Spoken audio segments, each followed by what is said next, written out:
Welcome back to the channel, everybody. Thanks a lot for watching my video, and it's been a little bit since the last one. Sorry about that. That's just what happens. A lot going on today, getting ready to get after it over here on the log splitter for next year's firewood. Hope everybody's doing well out there, and we do have some new subscribers, so thanks a lot. And if you're not subscribed, give it a shot. I was thinking today, I was working, and I was like, once again, I'm a terrible YouTuber. I don't make a lot of videos. So here we go. It hit me today. I was watching some of the news that I still get, which is very little. Don't really do social media, don't watch TV, don't get, all that stuff. But I was watching some financial stuff and noticing that the interest rates on mortgages are starting to tick up. And for those of you who don't know, I built my own house back in 2020, and I wrote a book about it. So if you want to check that out, build a simple house yourself. And I was thinking, man, if this is not applicable today, I don't know when it is. With the price of houses that are just at a bubble, huge bubble, that was facilitated by low interest rates. And of course now the interest rates are ticking up and the housing market is stalled. I don't think building is going to become any cheaper. Obviously the cost of financing is increased, and the cost of materials went through the roof and is starting to come back down now. But due to this hurricane, I can't see it remaining down. I think it's going to go back up again. I think it's just of course supply and demand.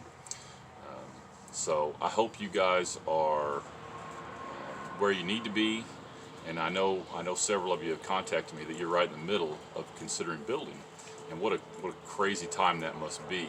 I feel very fortunate that was able to build a couple of years ago, even though it felt at the time going through the pandemic that it was a bad time to build. In retrospect, it worked out really well.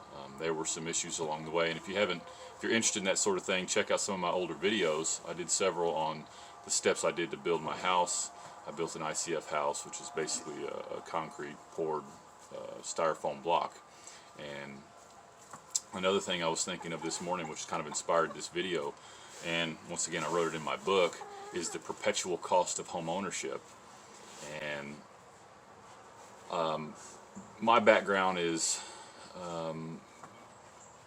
kind of diverse, but my education is in business and finance, and worked in that field for a little bit.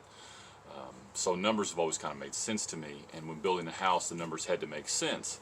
And so not only the building of the house, but the continued maintenance. A house is a liability. A house is not an asset. A house is only an asset if you sell it. Financially speaking, obviously you need a place to live. But one thing you can do to minimize the liability is to build a house that will be cheaper to operate for the time that you live there. So building a super insulated house to a point does make sense. I mean, you can go overboard and do things that will have no return on investment.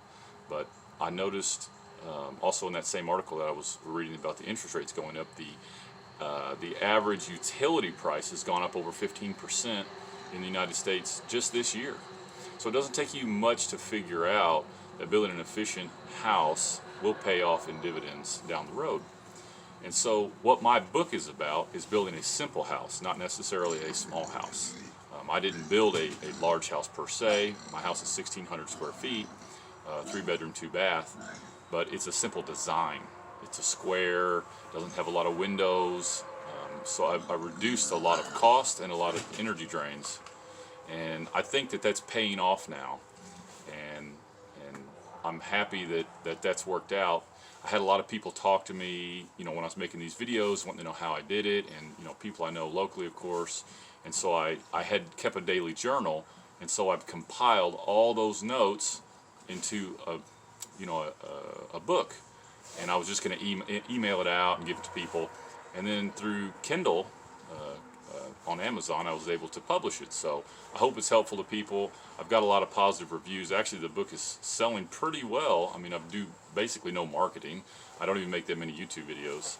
I don't do Facebook or Twitter or anything like that, although Twitter might be looking better here as of last Thursday under new ownership. But I hope that if anybody is interested in building a house or anything, I hope something in there is interesting. Just like me, I spent years designing and planning for when I built my house, and that's a lot of information that I gathered from lots of different sources and compiled it together. And the point of my book is not how to do anything. It's not how to build a house. It's how I built it and all the decisions that I made in order to save money in the build and to save money down the road. And there's probably a lot of people that are freaking out right now. I know several of my friends that have property and are wanting to build, and it's a scary thing. So it can be done. I don't think it's too late. I think we're right at the beginning of this breakover. I think this winter and this next spring may be the time. I think it may be unobtainable to the normal guy in the next couple years. Now I'm not a gloom and doom person, but I think we're probably headed for some hard financial times. So if you're wanting to do that, maybe you need a little motivation. I know firsthand it can be scary. It's a large endeavor to take on, but it is worth it. I figure on my house, I think we talked to 7 builders, and I think I saved about $200,000 doing it myself. So it is very worthwhile financially. I don't know that I could have saved that much today. I think the cost of my house, which is, I've never kept a big secret, so once again, if you're interested, I've got a whole playlist of my build videos. But my house I built for $127,000. That was everything, electric, water, septic, everything. The house itself was $87,000, and I think to do it today it'd be probably 50% more. But still, that's achievable. The average home price in America is just shy of $400,000 right now. So there are other alternatives. Taking on massive debt to build homes is not the only way to do it. Not only that, it's probably not the best way to do it. Once again, you can't put all this, you can't even put it all in a book, to be honest with you, but you really can't put it all in a YouTube video. But Dave Ramsey always says that we borrow money on cars to impress people we don't even know, and it's kind of the same way with houses. We indebt it's worse because you're going to indebt yourself for the rest of your life on a house to impress people just that drive up and down the road and look at your house, because after a while it's just your house. So anyway, that's the video. What am I doing today? I'm going to split some firewood. I try to be always a year ahead, so here is this year's firewood, and I'm working over here for next year's firewood. We've got the pigs going, I've got chickens, we've got cattle, so we've got some goats, can't see them right now, down over the way. So I've devoted most of my free time in my life to raising and producing food. I have a big garden, all those things. So I hope you guys are preparing as much as you can just to be a little bit more independent, and I think that's what we need. I think that's going to bring a lot of peace in your life. So there it is. Appreciate you guys watching. As bad as I am about making videos, I still have new subscribers from time to time, and for those of you who got the book, I really do appreciate it. It's doing better than kind of what I even expected, especially for no marketing. We're loaded with roosters here, so that's a problem. Anyway, thanks again. Thanks for the new subscribers. Like and subscribe. See ya.